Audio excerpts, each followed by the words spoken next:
한 집의 역사는 발소리처럼 조용히 쌓입니다. 바람이 처마를 스치고 계절이 돌며 들깨잎을 흔드는 소리 사이로 한 세대의 숨결이 배어듭니다.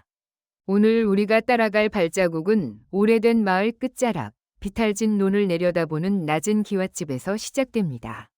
물이 드문 계절이면 우물은 더 깊어 보였고 해가 지면 마당의 흙길은 구부정한 그림자로 가득 찼습니다.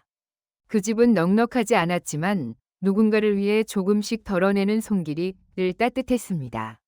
그 집의 가장은 어릴 적 불길 사이에서 세상의 소리를 놓쳤습니다. 화로에서 번진 불이 천장으로 훅 치고 오르던 날, 울다 지쳐 지친 숨만 남겨두고 그는 침묵과 함께 자랐습니다. 소리는 멀어졌지만 시선은 더 예민해졌고 손끝은 마음을 대신하게 되었습니다.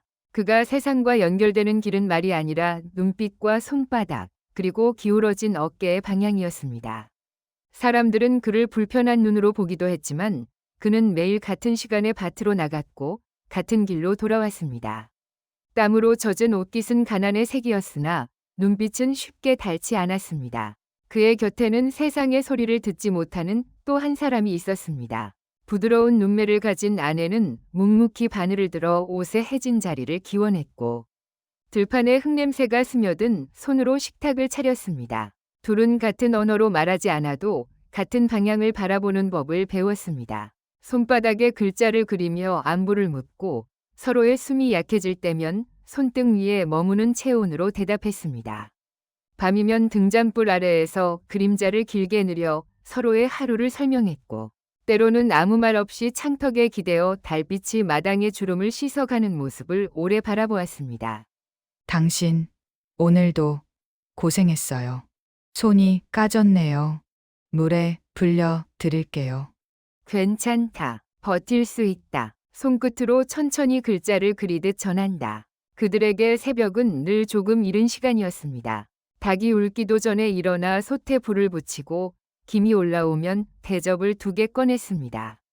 서로의 대접에 국물을 떠주고 마지막 한 숟가락을 건네며 눈을 마주치는 순간에만 말보다 진한 안부가 오가곤 했습니다.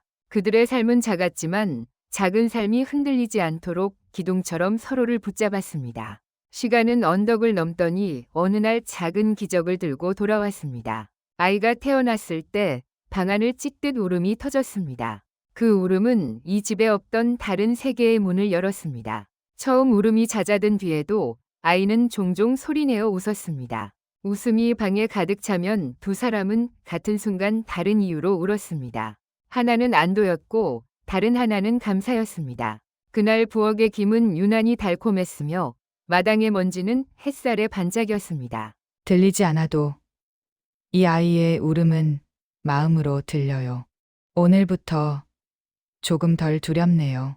고맙다. 지키겠다. 가슴을 2번 두드리고 아이의 이마를 조심히 만진다. 아이의 첫걸음은 부엌 앞에서 시작되었습니다.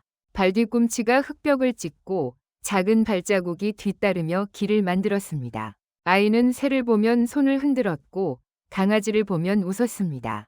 집은 다시 배움을 시작했습니다. 아이가 물이라고 말하면 주전자는 곧 끓기 시작했고 아빠라고 부르면 아버지는 곧장 손에 글자를 새겼습니다. 발음은 서툴렀지만 의미는 선명했습니다.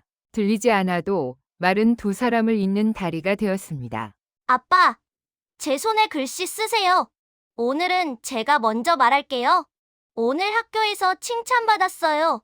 엄지를 가만히 들어 올린다. 우리는 어느 집에서나 그렇듯 생의 기쁨을 두 손으로 움켜쥐려 애쓰지만 기쁨은 늘 같은 자리에서 오래 머물지 않습니다. 어느 여름, 비가 오락가락하던 오후, 마당으로 붙은 뒤란 쪽에서 작은 울음소리가 들렸습니다.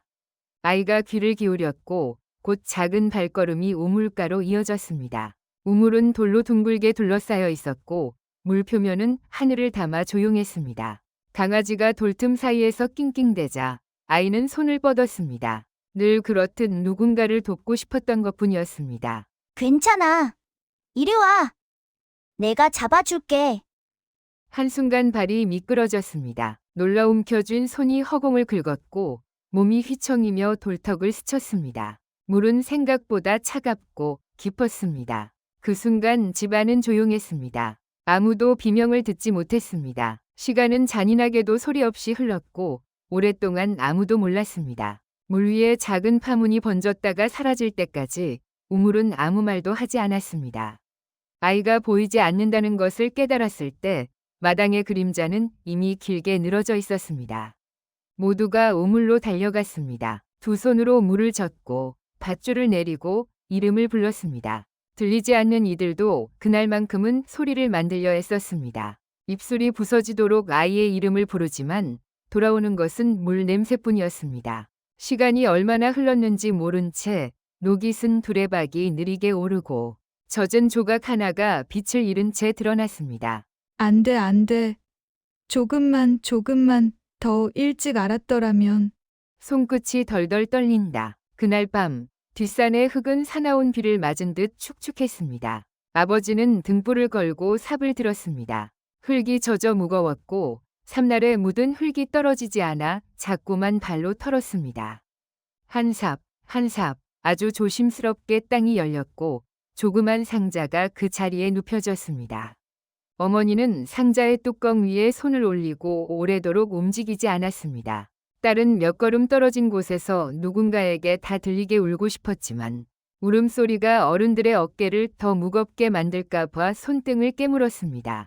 가로등이 없는 밤이 길었습니다. 엄마, 제가 더 잘 지킬게요. 제가 꼭. 너는 잘못이 없어. 내가 숨을 쉬는 것만으로도 이 집은 버틸 수 있어. 비극은 이상하게도 집을 다르게 엮습니다. 누군가는 더 조심스러워지고 누군가는 더 단단해집니다. 그 후로 집안의 식탁은 늘 한자리가 비어 있었고 그 빈자리는 밥 공기의 온도를 바꾸었습니다. 그러나 삶은 멈추지 않았습니다. 들판은 다시 자랐고 논두렁에는 망초가 피었습니다. 사람들은 땀을 닦고 다시 일을 하러 나갔습니다. 돌아오는 발걸음은 예전과 달랐지만 돌아오는 길은 여전히 같은 길이었습니다.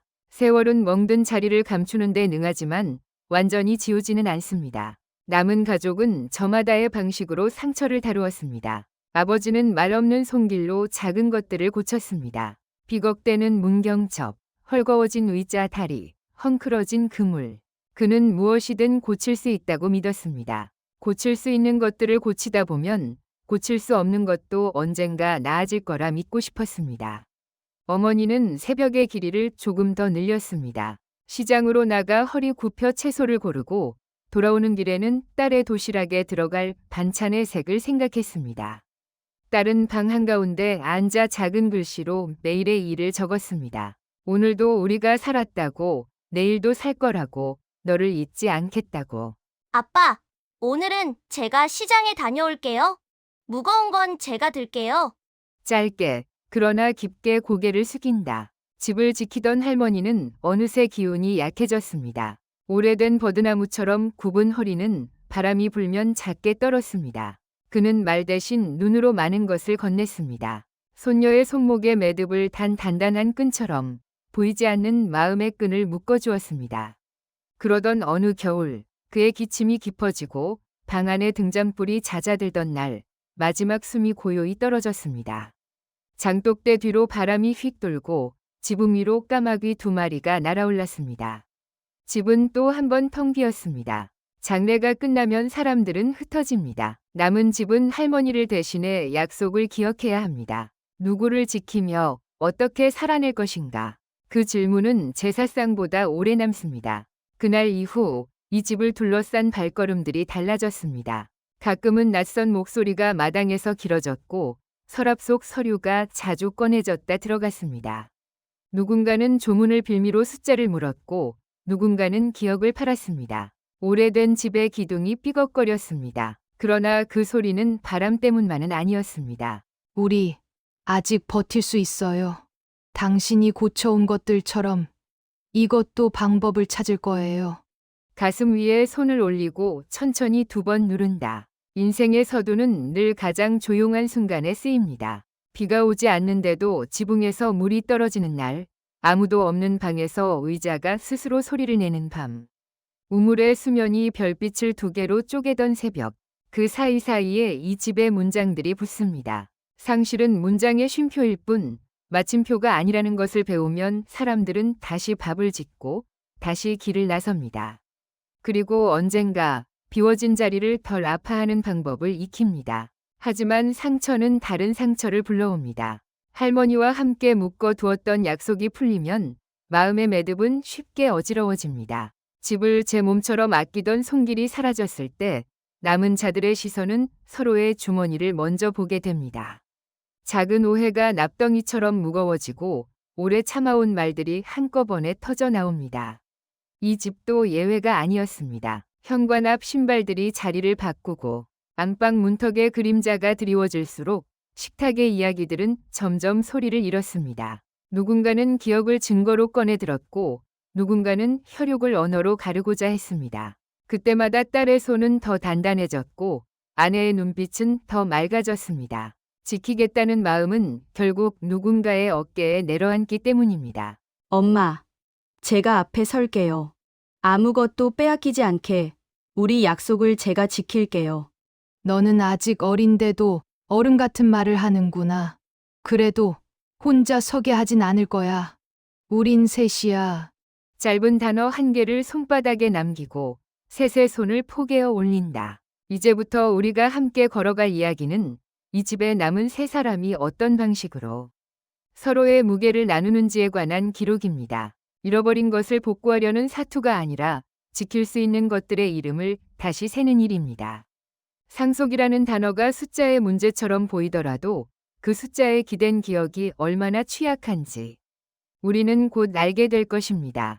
밤이 깊을수록 새벽은 가까워지고 새벽이 길수록 사람의 마음은 단단해집니다. 우물의 수면이 다시 별빛을 올려보내는 날, 이 집의 문장도 다른 호흡을 시작할 것입니다. 그러나 시작하기 전에 우리는 이 질문부터 붙잡고 가야 합니다.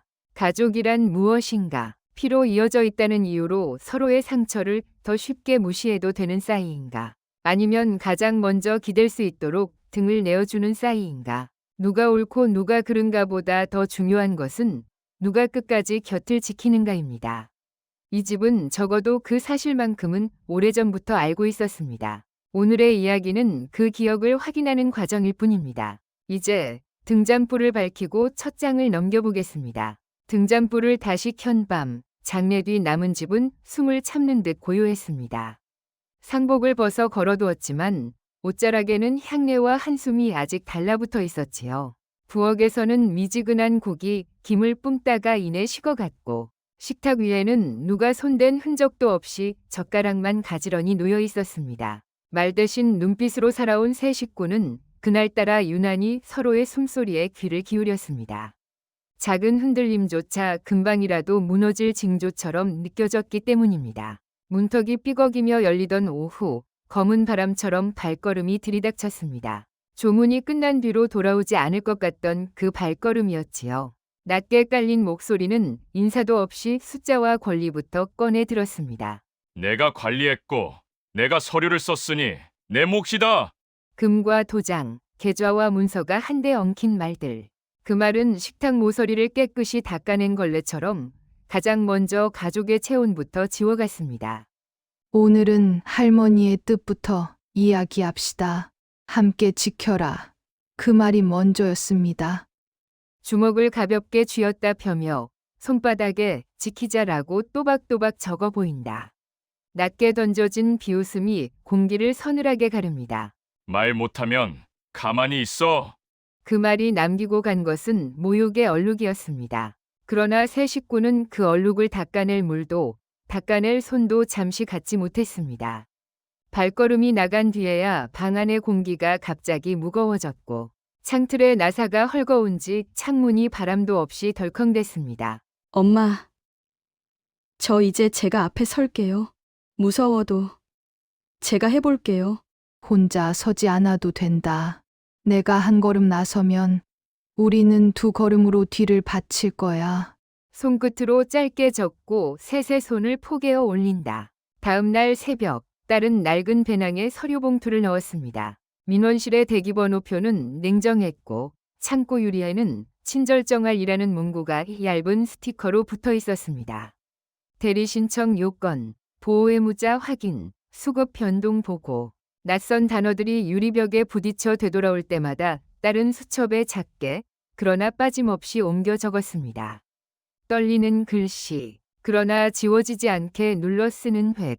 점심시간 종이 울릴 때까지 줄은 줄어들지 않았고 그녀의 다리는 저려왔습니다. 엄마, 오늘은 필요한 서류 목록을 다 받아왔어요. 원본과 사본, 제출 순서까지요. 하나라도 빠지면 다시 오라더라고요. 수고했다. 오늘 저녁은 너가 먹고 싶은 걸로 하자. 오래 선 다리엔 따뜻한 국이 약이란다. 딸의 손에 자랑이라 쓰고 엄지를 천천히 들어 올린다. 집은 오래되었고 오래된 집은 손이 멈춘 만큼 삐걱거립니다. 남편은 헐거운 나사를 조이고 기운 문틀을 바로잡으며 마음속 균열도 함께 조여보았습니다. 아내는 장독대 옆에서 김이 오르는 솥을 보며 조용히 숨을 고릅니다. 끓어 넘칠 듯 말 듯한 가장자리의 미세한 떨림은 하루를 버텨낸 사람의 맥박과 닮아 있었습니다. 사흘 뒤 같은 발자국이 또다시 마당을 짓이겼습니다. 이번에는 목소리가 더 높고 단어의 모서리가 더 뾰족했습니다. 문서가 손등에 집어 던져지듯 놓이고 서류 구석의 도장 자국을 손톱으로 긁어 보이며 봐라, 내 이름이라 말하는 표정. 말은 기록을 무기로 삼았습니다. 관리비, 사료대, 기름값 내가 댄 거다. 숫자가 줄지어 나열되는 동안 숫자와 숫자 사이에 이야기 누가 밥을 짓고 누가 밤을 지켰는지는 한 줄도 적혀 있지 않았습니다. 그 비용의 일부가 당신 지갑에서 나왔다면 수고에 대한 보상은 따로 의논할 수 있어요. 하지만 돌봄은 거래가 아니었습니다. 노트에 약속 함께 두 단어를 크게 써서 보인다. 여기 할머니의 메모 사본이에요. 큰 것은 나눠 지키고 작은 것은 서로 덜어준다고 적혀 있어요. 이 문장을 우리식으로 지켜야 하지 않을까요? 대답 대신 냉소가 탁자 위로 굴러 떨어졌습니다. 그리고 등받이가 닿지 않게 허리를 세운 채 발걸음은 다시 문 밖으로 사라졌습니다. 문이 닫히자마자 집은 잠깐 휘청였고 개가 짧게 짖다 멎었습니다. 그들이 떠난 자리에는 종이의 마찰음과 미세한 먼지 냄새가 맴돌았습니다. 밤이 오면 상실은 더 크게 들립니다. 남편은 우물가에 서서 수면위 별빛이 흔들리는 것을 오래 지켜보았습니다. 손바닥이 축축해질 때까지 글자를 허공에 써보았다 지우기를 반복했습니다. 미안이라는 두 글자는 늘 가장 빨리 번졌고 가족은 가장 늦게 사라졌습니다. 아내는 방문을 살짝 열어 그 등을 보다가 문을 닫으며 자신의 눈가를 손바닥으로 눌렀습니다. 울음은 밖으로 흘러나오지 못하면 안쪽으로 스며듭니다. 그게 쌓이면 사람은 더 무거워지지요. 내일은 이른 버스를 타요. 제출 순서를 놓치지 않게 우리가 먼저 줄을 서요. 짧은 고개 끄덕임과 함께라고 다시 쓴다. 저는 사본 더 만들게요. 혹시 모를 걸 대비해서 2번, 3번. 이른 아침의 관청은 생각보다 차가웠습니다. 첫 줄은 번호표, 두 번째 줄은 상담, 세 번째 줄은 접수, 줄이 끝나면 또 다른 줄이 기다렸습니다. 딸은 문의 문장들을 머릿속에서 천천히 되뇌었습니다. 보조인 동의서 위임장 당사자 확인말은 길고 손은 바빴습니다. 그녀의 메모에는 작은 별표가 점점 늘어났고 가장자리는 손때로 윤이 났습니다. 아빠, 여기 확인 사인을 대신 표시해 달래요. 저는 옆에 날짜를 적을게요. 사인을 대신하는 표시를 또박또박 남기고 옆에 고맙다라고 더 쓴다. 오늘은 서류를 맡기고 다음 방문 때 처리 상태를 확인하고 메모한 대로 가보자. 낮과 저녁 사이 집은 잠시 따뜻해졌습니다. 소박한 찌개에 달걀지단을 얹어 새 그릇을 채웠고 아내는 마지막 한 숟가락을 남편의 그릇에 슬쩍 놓았습니다. 딸은 젓가락을 내려놓고 숨을 고르더니 새로운 제안을 꺼냈습니다. 영수증부터 우리 방식으로 정리하자. 재료비, 약값, 기름값 증빙이 되는 것과 되지 않는 것을 분류하며 공란에는 그날의 일을 한 줄씩 써넣었습니다. 밤샘 간병, 2시간 논두렁 정리, 3시간 숫자와 시간 사이에 마음의 온도가 기록되었습니다. 우리가 한 일도 기록으로 남겨요. 말이 막히면 기록이 말해줄 테니까요. 그래, 증거가 아니라 기억으로도 남기자. 언젠가 우리 스스로를 의심하지 않도록. 두 사람 손등에 차례로 작은 동그라미를 그려준다. 그러나 파도는 간격을 두고 더 크게 밀려옵니다. 늦은 저녁, 낯선 문자가 잇따라 도착했습니다. 간단한 문장들, 단호한 요구, 특정 날짜까지의 정리를 독촉하는 표현들. 말투는 공손을 흉내냈으나 문장 끝에 매달린 느낌표는 독촉장의 빨간 줄처럼 보였습니다. 딸은 핸드폰을 쥔 손에 힘을 주다 이내 내려놓았습니다. 화가 먼저 치밀었지만 화는 종종 일을 망칩니다. 그녀는 심호흡을 3번 한 뒤 스크린샷을 만들어 증빙 폴더에 저장했습니다. 분노 대신 절차를 택하는 법을 그녀는 빠르게 배워가고 있었습니다. 감정은 폴더 밖에 두고 사실만 폴더 안에 넣을게요. 그래, 옳다. 화는 우리를 태우고 절차는 우리를 지키지. 네가 앞, 우리가 뒤라고 적어 보여준다. 며칠 뒤 식탁 중앙에 달력이 펼쳐졌습니다. 붉은 동그라미로 표시된 날 처리 결과를 듣는 날이 점점 가까워지고 있었습니다. 밤마다 새 식구는 그날의 대답을 여러 버전으로 상상했습니다. 보완 요청, 접수 보류, 확인 완료 결과가 무엇이든 그날 이후의 일을 다시 정리해야 했습니다. 딸은 질문 목록을 만들었습니다. 관리의 범위는 어디까지였는지, 돌봄 이 법의 문장에서는 어떻게 설명되는지, 고인의 메모는 참고자료로 접수 가능한지, 문장 하나가 생길 때마다 불안은 작게 떨렸고 긴장은 조심스레 모양을 잡아갔습니다. 만약 보완이라면 추가 진단서와 진술서를 더 받아올게요. 선생님도 협조해 주신대요. 나는 내 옆에서 필요한 서류를 복사하고 당신은 사인을 대신하는 표기를 정리하고 각자 할 일을 다시 나누자. 우린 팀이라고 쓰고 세모네모 동그라미로 각자의 역할 표시를 그려넣는다. 그 사이 집은 조금 달라졌습니다. 아침마다 마루를 닦는 걸레질이 한 번 더 늘었고 창틀의 먼지는 더 자주 사라졌습니다. 어쩌면 질서를 되찾으려는 몸의 본능이었는지도 모릅니다. 보이지 않는 것을 고칠 수 없다면 보이는 것부터 고치자는 마음. 식탁보에 주름을 펴고 의자의 삐걱임을 기름칠로 잠재우며 사람들은 천천히 일상을 되짚습니다. 상실을 이기는 법은 거창한 구호가 아니라 오늘도 밥을 짓는 일이라는 것을 그들은 알고 있었지요. 돌연 오후에 햇살이 기울 무렵 또다시 그림자가 문 앞에 섰습니다. 한 손에 든 서류철의 모서리가 하얗게 달아 있었습니다.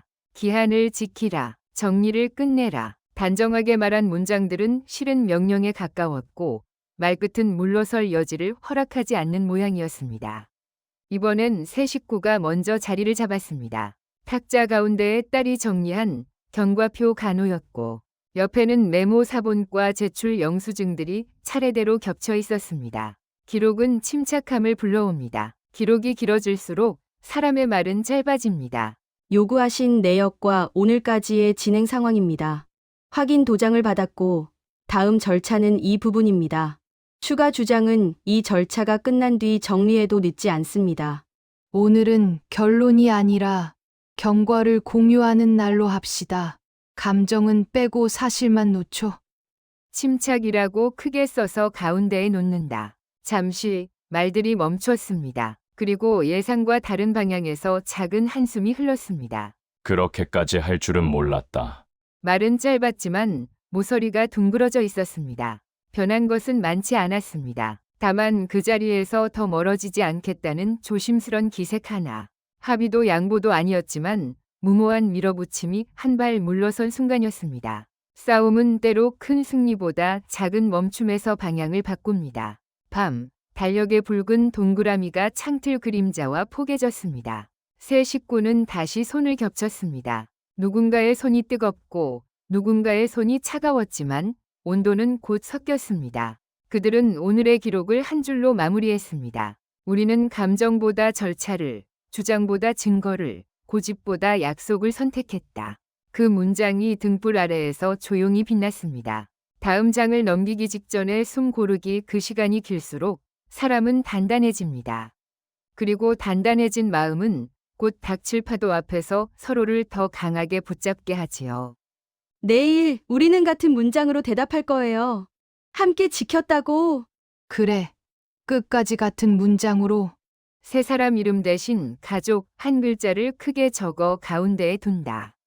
할머니의 뜻이 종이에만 남아있던 말이 아니라 살아있는 사람들의 선택으로 이어지는 과정을 지나왔지요. 그리고 다음 정면으로 마주해야 할 순간들이 기다리고 있습니다. 기록은 쌓였고 마음은 모였으며 파도는 멀리서 소리를 키우고 있습니다. 문고리를 다시 쥐는 손이 흔들리지 않도록 등잔불을 조금 더 밝혀둡니다. 곧 이 집의 가장 깊은 밤과 가장 단단한 새벽이 맞붙을 것입니다. 그리고 우리는 그 사이에서 지켜낸 것들의 이름을 하나씩 확인하게 될 것입니다. 결정의 날을 앞둔 밤, 집은 숨을 고른 듯 고요했지만 그 고요의 바닥에는 끝내 가라앉지 않는 물결이 있었습니다. 아버지는 마루 끝에 앉아 긴 숨을 들이쉬었다가 아주 천천히 내쉬었습니다. 손바닥 위에 글자를 써서 마음을 붙들었습니다. 두려움, 지웠습니다. 분노, 또 지웠습니다. 마지막에 남긴 것은 가족, 단 3글자뿐이었습니다. 그는 그 3글자를 손끝으로 수십 번 더듬고 등 뒤로 등을 기댄 채 어둠의 결을 헤아렸습니다. 어둠은 대답하지 않았지만 어둠 속에서 그의 숨소리는 분명히 들렸습니다. 말 대신 살아온 세월이 그 숨에 실려 떨렸습니다. 아내는 방문을 조금 열어 그 모습을 지켜보다가 조심스레 발끝으로 다가와 어깨를 감쌌습니다. 여보, 어떤 결과가 오더라도 우리는 함께해요. 당신 혼자가 아니에요. 그녀는 그 말 뒤에 무엇을 더 얹을지 오래 망설였습니다. 위로가 때로는 빈말처럼 들릴까 두려웠기 때문입니다. 그러나 손등을 스치는 체온이 말보다 먼저 닿았습니다. 그녀는 속으로만 덧붙였습니다. 무너지지 말자. 오늘은 우리 셋이 같은 문장으로 서자. 딸은 등잔불 옆에서 낡은 수첩을 다시 펼쳤습니다. 이미 수십 장이 빼곡했지만 펜은 멈추지 않았습니다. 위임장, 본인 귀속, 대리 신청, 보호의무자 확인, 제출 순서, 보완 항목. 페이지가 넘어갈 때마다 작은 손가락이 종이 모서리에 스치며 하얀 자국을 남겼습니다. 그녀는 한 글자 한 글자 눌러 쓰되 적었습니다. 흔들리지 않게, 지워지지 않게. 아빠가 말을 못하셔도 이 기록이 아빠의 목소리가 될 거예요. 어떤 질문이 와도 제가 대신 대답할게요. 밤은 길고도 길었습니다. 시계 초침이 벽지를 긁는 소리마저 크게 들릴 때까지 누구도 쉽게 눈을 감지 못했습니다. 창밖에서는 바람이 장독대를 스쳐가며 낮은 울음을 냈고 마루 밑에서는 오래된 나무가 한 번씩 끼익 소리를 냈습니다. 아버지는 담배를 꺼냈다가 다시 주머니에 넣었습니다. 불을 붙이지 못한 담배처럼 그 또한 스스로를 태우지 않으려 안간힘을 쓰고 있었습니다. 그의 손바닥에는 결국 한 단어만이 또렷이 남았습니다. 가족, 아침. 세 사람은 거의 동시에 자리에서 일어났습니다. 부엌에서는 국이 조용히 끓고 있었고 김이 피어오르는 모양은 마치 누군가의 긴 숨 같았습니다. 아내는 작은 도시락을 싸가방에 넣었고 딸은 서류 봉투를 마지막으로 다시 세웠습니다. 원본, 사본, 확인 도장. 아버지는 마루 끝을 서너 번 오가다가 신발끈을 단단히 묶었습니다. 그리고 손바닥에 짧게 썼습니다. 믿는다. 관청으로 가는 버스는 흔들렸고 창밖의 농과 밭은 익숙하게 흘러갔습니다. 하지만 오늘만큼은 모든 풍경이 낯설었습니다. 버스 손잡이를 잡은 아버지의 손이 미세하게 떨렸고 아내는 그 손 위에 자신의 손을 다시 포겠습니다. 딸은 창문에 비친 셋의 얼굴을 번갈아 보며 속으로 숫자를 셌습니다. 하나, 둘, 셋, 우리. 관청 복도는 이미 아침부터 사람들로 가득했습니다. 차가운 타일 바닥은 발이 열을 빠르게 빼앗았고 흰 벽에 부딪힌 말소리와 한숨이 뒤엉켜 낮은 소음을 만들었습니다. 전광판의 숫자는 느리게 바뀌었습니다. 대기번호표를 쥔 딸의 손바닥에는 땀이 배어나와 종이가 조금 눅눅해졌습니다. 아내는 남편의 손을 단단히 잡아 떨림을 가라앉히려 했고 아버지는 허공에 짧게 또 썼습니다. 끝까지. 다음 분, 들어오세요. 이름이 불리는 순간 세 사람은 동시에 자리에서 일어났습니다. 문손잡이를 돌리는 딸의 손이 아주 잠깐 미끄러졌다가 다시 힘을 얻었습니다. 방 안에는 이미 누군가가 앉아 있었고 그 존재는 공기를 먼저 바꿔놓았습니다. 작은 형제는 탁자 끝에 앉아 두툼한 서류철을 팔뚝으로 끌어당겼습니다. 표정은 굳어 있었고 입술은 얇게 다물려 있었습니다. 그는 가족을 올려다보며 짧게 코웃음을 쳤고 의자를 아주 조금 뒤로 빼며 자리를 넓혔습니다. 말은 짧게 합시다. 내가 관리했고 내가 냈고 그러니까 내 권리입니다. 그의 말은 차갑게 정리되어 있었지만 말끝에는 오래된 감정의 가시가 박혀 있었습니다. 공무원은 서류철을 받아들며 형식적인 미소를 지었습니다. 볼펜 뚜껑이 열리고 표지가 넘겨졌습니다. 방 안은 그 순간부터 종이의 마찰음과 볼펜 심이 긁는 소리로만 가득했습니다. 기록은 차갑고 사실은 건조했습니다. 그러나 건조한 문장 사이사이로 살아온 시간이 스며 있었고 그 시간은 말보다 묵직하게 방 안바닥을 눌렀습니다. 사료값, 기름값, 수리비, 병원비, 영수증 다 있습니다. 제가 없었으면 이 집은 굴러가지도 못했어요. 그는 봉투에서 영수증 뭉치를 꺼내 탁자 앞에 탁 내려놓았습니다. 종이가 부딪히는 소리가 공기를 짧게 두들겼습니다. 손바닥에 내 목이라고 또박또박 쓰고 눈을 들어 딸을 본다. 남편은 소리를 내지 못해도 평생 밭을 지킨 사람입니다. 돌보라는 유언을 누구보다 가까이에서 들었습니다. 그 비용의 일부는 아빠의 수당에서 빠져나갔습니다. 대신 처리하셨다는 사실이 권리를 가져가진 못해요. 작은아버지는 의자 앞으로 몸을 기울였습니다. 손가락 마디가 하얗게 질릴 만큼 서류를 움켜쥔 채로 고개를 들었습니다. 내가 시간을 썼고 내가 땀을 흘렸어요. 그럼 대가는 내 거죠. 당연한 겁니다. 수고의 보상은 따로 논의할 수 있어요. 하지만 아빠의 권리는 누구의 보상으로도 대체할 수 없습니다. 말과 말이 부딪히는 동안 공무원의 시선은 세 사람을 천천히 오갔습니다. 시선의 끝은 늘 다시 서류 위로 돌아왔습니다. 그의 손목 위식의 초침이 한 칸씩 움직일 때마다 딸은 가슴 안쪽에서 무언가가 내려앉는 것을 느꼈습니다. 증거가 여기 있는데도 왜 자꾸 감정 얘기를 합니까? 문서 보세요. 도장 보세요. 제 서명이에요. 도장은 종이에 남지만 약속은 사람에게 남습니다. 그 약속의 무게가 오늘 여기까지 우리를 데려왔습니다. 손바닥에 약속 가족 두 단어를 크게 써서 공무원에게 보여준다. 공무원은 고개를 아주 천천히 끄덕였습니다. 그리고 새로운 서류철을 꺼내 과거의 급여 내역과 수당 사용 흐름을 대조했습니다. 볼펜 끝이 표 위를 따라 움직였고 여러 색의 형광 펜 자국이 선명하게 남았습니다. 딸은 자신이 만든 경과표를 내밀었습니다. 제출 날짜, 확인 도장, 보완 요청과 해명서 제출 기록. 기록은 차갑지만 그 차가움이야말로 오늘을 위해 가장 필요한 무기였습니다. 여기 보시면 수당이 입금된 날과 실제 지출이 일치합니다. 그리고 이 구간의 현금 인출은 아빠 통장에서 바로 빠져나갔습니다. 내가 대신 쓴 거예요. 편하라고 고마워해야지. 편의를 이유로 권리를 가져갈 수는 없습니다. 돌봄은 거래가 아닙니다.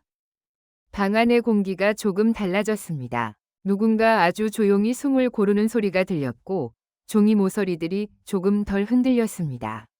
아버지는 손바닥에 짧은 선을 몇 번 더 그려 넣었습니다. 끝까지. 그리고 아주 작은 고개 끄덕임. 딸은 그 끄덕임 하나로 다시 버틸 힘을 얻었습니다. 작은아버지는 마지막으로 영수증 봉투를 뒤집어 남은 종이를 모두 탁자에 쏟아냈습니다. 이걸로도 부족합니까? 내가 밤새워 챙긴 기록이에요. 형은 아무것도 못했어요. 형은 아니, 아빠는 말을 못하셨어요. 그래서 기록으로 살아오셨습니다. 밭고랑의 깊이, 우물물의 양, 새벽에 일어난 횟수. 그 기록은 종이에 남지 않았지만 그의 몸에, 손마디에, 굽은 등뼈에 남았습니다. 오늘 우리는 그 몸의 기록을 대신 말하러 온 겁니다. 긴 침묵이 찾아왔습니다. 시계 초침이 한 바퀴를 거의 다 돌아갈 때까지 누구도 서둘러 말을 잇지 않았습니다.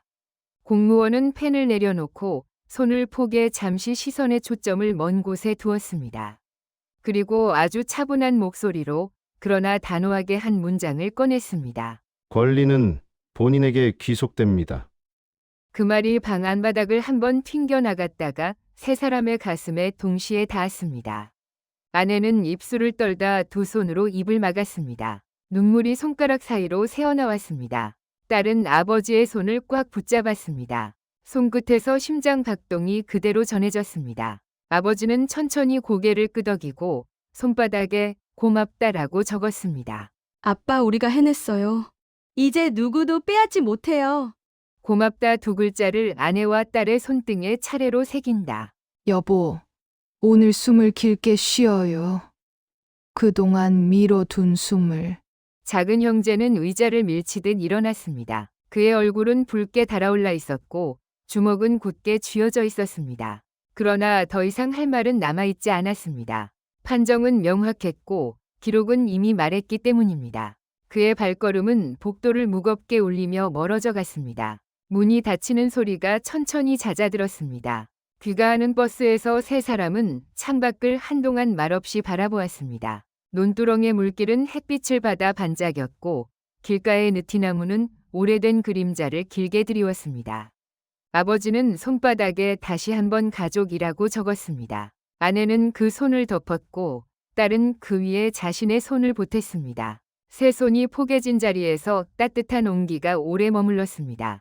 집에 도착했을 때 부엌의 냄비는 아직 미지근한 온기를 품고 있었습니다. 아내는 국을 다시 데웠고 딸은 상을 차렸습니다. 반찬은 소박했지만 오늘의 식탁은 오랜만에 꽉 찬 마음으로 가득 찼습니다. 오늘만은 많이 드세요. 오늘은 우리에게서 다시 시작되는 날이니까요. 작은 미소와 함께 엄지를 천천히 들어 올린다. 내일은 서류 정리한 파일을 한 번 더 백업하자. 그리고 오늘 밤은 푹 자요. 식탁 위 전등은 노란 빛을 부드럽게 흘렸고 그 아래에서 수저가 그릇을 두드리는 소리는 유난히 따뜻하게 들렸습니다. 세 사람은 그 소리를 오래 들었습니다. 소리는 금세 사라지지만 소리를 만들어낸 마음은 쉽게 사라지지 않는다는 것을 알았기 때문입니다. 그들은 한동안 말없이 밥을 먹었습니다. 그리고 그 침묵은 오랜만에 포근했습니다. 두려움의 침묵이 아니라 안도의 침묵이었기 때문입니다. 그날 밤 아버지는 다시 마루 끝에 앉았습니다. 그러나 이번에는 손바닥 위 글자가 달랐습니다. 미래. 그는 그 단어를 한 번 더 썼습니다. 그리고 아주 조용히 등불을 껐습니다. 어둠은 여전히 깊었지만 더 이상 두려운 얼굴을 하고 있지 않았습니다. 어둠 속에서 그의 숨은 고르게 흘렀습니다. 그리고 집도 한동안은 오래된 나무처럼 편안히 잠들었습니다. 잠들기 전 세 사람은 거실 한가운데에 달력을 펴놓았습니다. 오늘 날짜에 둥근 동그라미가 이미 그려져 있었고 그 옆에 딸이 작은 글씨로 지켜냄이라고 적었습니다. 아내는 그 아래에 약속이라고 덧붙였습니다. 아버지는 망설이다가 달력 한쪽 빈 공간에 크게 함께라고 적었습니다. 세 글씨가 서로를 향해 기울어져 있었습니다. 내일은 아빠 치과 예약부터 다시 잡을게요. 서류 처리 결과도 정리해서 파일로 묶고요. 나는 진술서 사본을 더 만들어 둘게. 혹시 누가 다시 묻더라도 말 대신 종이가 대답하게. 고맙다 아래에 작은 하트를 그린다. 창밖, 골목 끝 가로등이 노란 빛을 흘렸습니다. 빛과 어둠의 경계에서 고양이 한 마리가 조용히 지나갔습니다. 세 사람의 집 안에는 전등이 하나 둘 꺼졌고 마지막으로 주방 조명이 꺼질 때까지 아무도 서두르지 않았습니다. 누군가의 죽음 이후에 찾아오는 정리는 끝이 없지만 오늘만큼은 정리보다 숨이 먼저였습니다. 아버지는 이불자락을 고르며 손바닥 위에 세 단어를 썼습니다. 평안. 그는 그 단어를 두 번 더 쓰고 나서 더 이상 지우지 않았습니다. 아내는 누운 자리에서 천장을 보며 중얼거렸습니다. 우리는 해냈어. 이웃에서 들려오는 게 짖는 소리가 잠시 골목을 건너갔다가 사라졌습니다. 밤은 마침내 그들의 어깨에서 한 겹씩 벗겨져 내려갔고 잠은 오래 기다린 손님처럼 조용히 방문을 두드렸습니다. 그 방문을 연 것은 셋 모두였습니다. 같은 시간, 같은 집, 같은 숨, 그리고 같은 문장. 함께 다음 날 아침 집안 공기는 전날과 달랐습니다. 두려움의 냄새 대신 끓는 국물의 구수한 냄새가 먼저 퍼졌습니다. 아내는 주전자 물을 내리고 딸은 프린터에서 갓 나온 사본의 잉크 냄새를 맡았습니다. 엄마, 이 페이지는 집에 두고, 이건 지참, 그리고 이건 스캔본. 그래. 파일 이름은 날짜 먼저, 그 다음 항목. 우리가 만든 질서가 우리를 지킬 거야. 아버지는 창문을 열어 아침 공기를 들였습니다. 바람이 커튼을 부드럽게 밀어 올렸고 커튼 끝이 그의 손등을 스쳤습니다. 그는 잠시 하늘을 바라보다 미소를 지었습니다. 말 대신 웃는 법을 그는 오래전에 배웠습니다. 그리고 식탁에 앉아 또박또박 써내려갔습니다. 감사, 노력, 내일. 그의 글자는 오늘따라 유난히 또렷했습니다. 점심 무렵 집 앞에 발소리가 멈추었다가 다시 물러났습니다. 누군가가 왔다가 문패만 보고 되돌아간 듯했습니다. 세 사람은 서로를 바라보며 고개를 끄덕였습니다. 오늘의 문패에는 새로운 의미가 달렸습니다. 지켜낸 집. 그 표식은 눈에 보이지 않지만 누구보다 그 집 사람들에게만큼은 선명했습니다. 저녁에 이르자 다시 식탁에 불이 켜졌습니다. 국은 또 끓었고 반찬은 아침보다 조금 더 풍성해졌습니다. 오늘 메뉴는 보상. 그럼 후식은 약속. 작게 박수치듯 두 번 손바닥을 맞댄다. 그 웃음 사이로 지나간 폭풍의 잔향이 아주 멀리서만 속삭였습니다. 그러나 이제 그 속삭임은 겁을 주지 못했습니다. 기록이 쌓였고 절차가 지켜졌으며 무엇보다 서로가 서로를 선택했습니다. 등잔불을 끄면 밤이 오고 등을 켜면 아침이 오는 것처럼 선택이 길을 바꾸었습니다. 그리고 그 길 위에서 세 사람은 같은 속도로 걸었습니다. 빠르지도 뒤처지지도 않게. 마지막으로 아버지는 식탁 한쪽 빈 종이에 글자를 하나 더 썼습니다. 괜찮다. 그는 그 단어를 오랫동안 바라보다 접어 주머니에 넣었습니다. 주머니 속에서 그 단어가 따뜻해졌습니다. 아내는 달력에 지켜냄 옆에 점을 하나 찍었습니다. 오늘도. 딸은 프린터 아래 트레이를 닫으며 조용히 다짐했습니다. 다음에도. 집은 숨을 길게 내쉬었습니다. 벽지의 작은 주름까지도 편안해 보였습니다. 문 밖 골목은 한층 더 고요해졌고 바람은 조금 더 부드러워졌습니다. 그 고요와 부드러움 사이에서 세 사람의 내일은 조용히 모양을 갖추었습니다. 집 앞 골목에 도착했을 때 세 사람은 한동안 대문 앞에서 발걸음을 멈추었습니다. 철제 대문은 늘 보던 모양이었지만 오늘은 전혀 다른 무게로 다가왔습니다. 아버지는 대문 손잡이를 붙잡았다가 놓기를 반복했고 아내는 그런 남편의 손을 조심스럽게 덮었습니다. 딸은 가방을 두 팔로 끌어안은 채 숨을 크게 고르며 속으로 말을 걸었습니다. 여기가 다시 시작하는 자리야. 오늘부터는 이 문턱을 넘어도 무너지지 않아. 마침내 세 사람은 함께 대문을 열고 들어섰습니다. 익숙한 마당, 낡은 장독대, 구부러진 감나무. 모든 풍경은 어제와 같았지만 오늘은 달리 보였습니다. 무너짐이 아니라 회복의 상징으로. 그러나 그날 밤 웃음과 눈물 사이로 과거의 그림자가 밀려왔습니다. 할머니의 주름진 손, 어린 동생의 웃음소리. 짧았던 생애와 긴 그리움이 한꺼번에 가슴 속으로 들어왔습니다. 아버지는 손바닥에 그리움이라고 적었습니다. 여보, 오늘을 보고 계실 거예요. 우리가 여기까지 오는 걸 지켜보고 계실 거예요. 맞아요. 할머니도, 동생도 다 알고 계실 거예요. 우리가 얼마나 힘들게 여기까지 왔는지 다 보고 계실 거예요. 그 순간의 눈물은 단순한 슬픔이 아니었습니다. 그것은 떠난 이를 향한 사랑이었고 지금을 살아내는 힘이었습니다. 밤이 깊어지자 집안은 다시 고요해졌습니다. 그러나 오늘의 고요는 불안의 고요가 아니라 평화의 고요였습니다. 아버지는 이불을 덮으며 손바닥에 마지막으로 글자를 썼습니다. 괜찮다. 그 글자는 지워지지 않았습니다. 아내는 그 글자를 보고 미소를 지었습니다. 딸은 작은 목소리로 속삭였습니다. 아빠, 이제 진짜 괜찮아요. 우리 함께니까요. 시청자 여러분, 오늘의 이야기를 들으면서 어떤 생각이 드셨나요? 가족을 지킨다는 것은 때로는 싸움이고, 때로는 인내이며, 때로는 침묵입니다. 그러나 결국 중요한 것은 함께 지켜낸다는 약속 아닐까요? 여러분이라면 이런 상황에서 어떤 선택을 하셨을까요? 누군가의 권리를 대신 지켜야 할 순간 침묵할 것인지 목소리를 낼 것인지. 오늘의 이야기가 여러분 마음에 작은 울림이 되었기를 바랍니다. 오늘의 사연이 마음에 닿으셨다면 구독과 좋아요, 알림 설정 꼭 부탁드립니다. 여러분의 작은 클릭 하나가 이 채널을 이어가는 큰 힘이 됩니다. 함께 해주셔서 감사합니다. 다음 이야기에서 또 뵙겠습니다.